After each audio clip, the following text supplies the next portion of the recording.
he were to lose again, what would that mean for the country in your estimation? We'd have an uprising.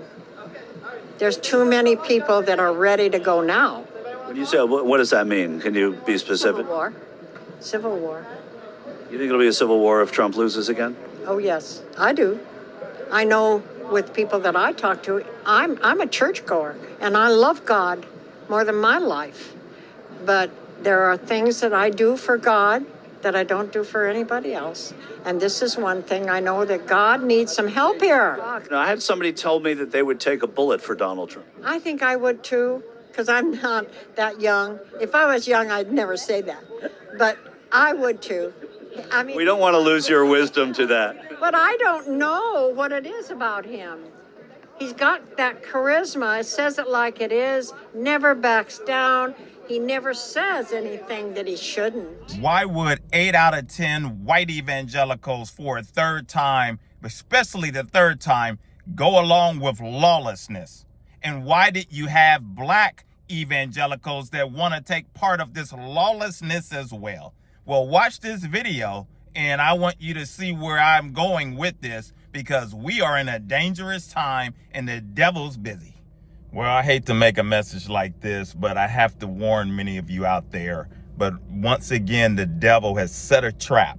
You know, I will place videos out here that let you know when the devil's on the move, because that's what we deal with on this channel with his tactics. And with Mr. Trump, if you're not aware, has stated that he's going after Chicago next with the military. Now, do I have a problem with crime and things that's going on throughout the nation and things? Yes, I have a problem with crime, as most people do. My father was murdered in Chicago in 1974, a week after Father's Day. So when I was a kid, when I was like 6 years old, 5 years old, somewhere in there. So I understand. But Chicago has been lawless since the days of Al Capone. Been a long time.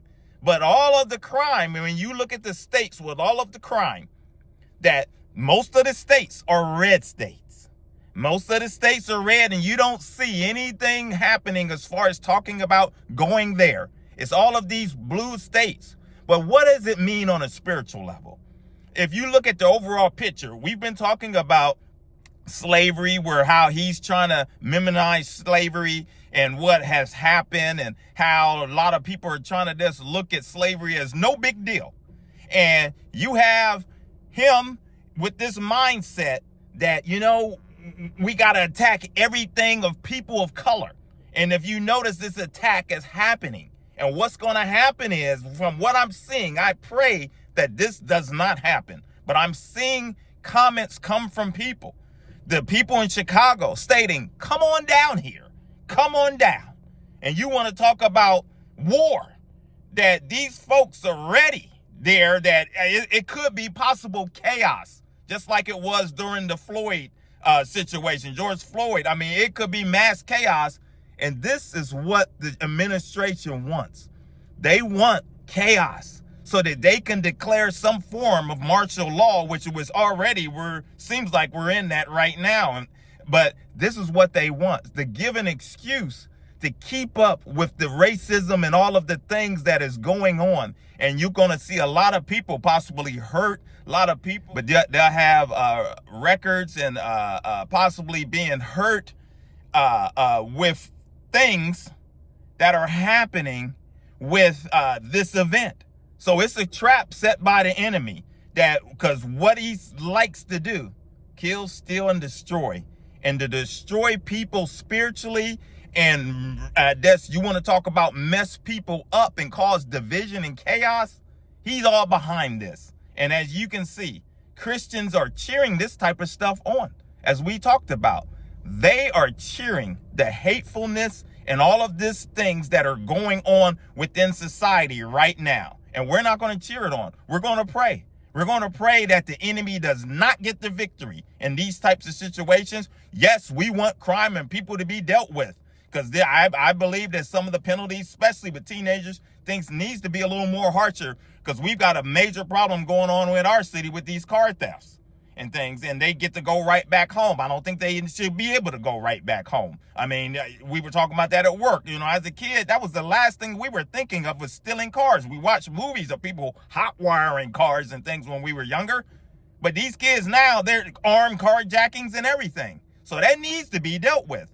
But to have a martial law style from a fascist style dictatorship where we're heading in this country, where somebody that doesn't follow the law, and the person that, when there was lawless happening right at the Capitol, sat back and ignored it and didn't do anything about it, and then turned right around with these people, pardon all of them. This is where it's all twisted. And church leaders have sat back silent as usual. Why? Because many of them were there at the event on January the 6th or prior to, leading up to it. And then you have leaders like Franklin Graham that set up and said, oh, I tend to believe that the election was stolen. I tend to believe that. And as you see here, with that kind of stuff from these people at the top, that shows that Christian leaders, they don't care because they subscribe to this type of stuff. They subscribe to it, and their silence is guilt. So, we have to continue to pray, church. We have to continue to stand firm because the enemy is on the move. And we're going to pray, and we'll continue to stand strong, call out Satan and his tactics, punch him right in between the chops. Evangelism for God is the channel where we talk about issues the church run away from. Until the next video, my friends, take care. God bless.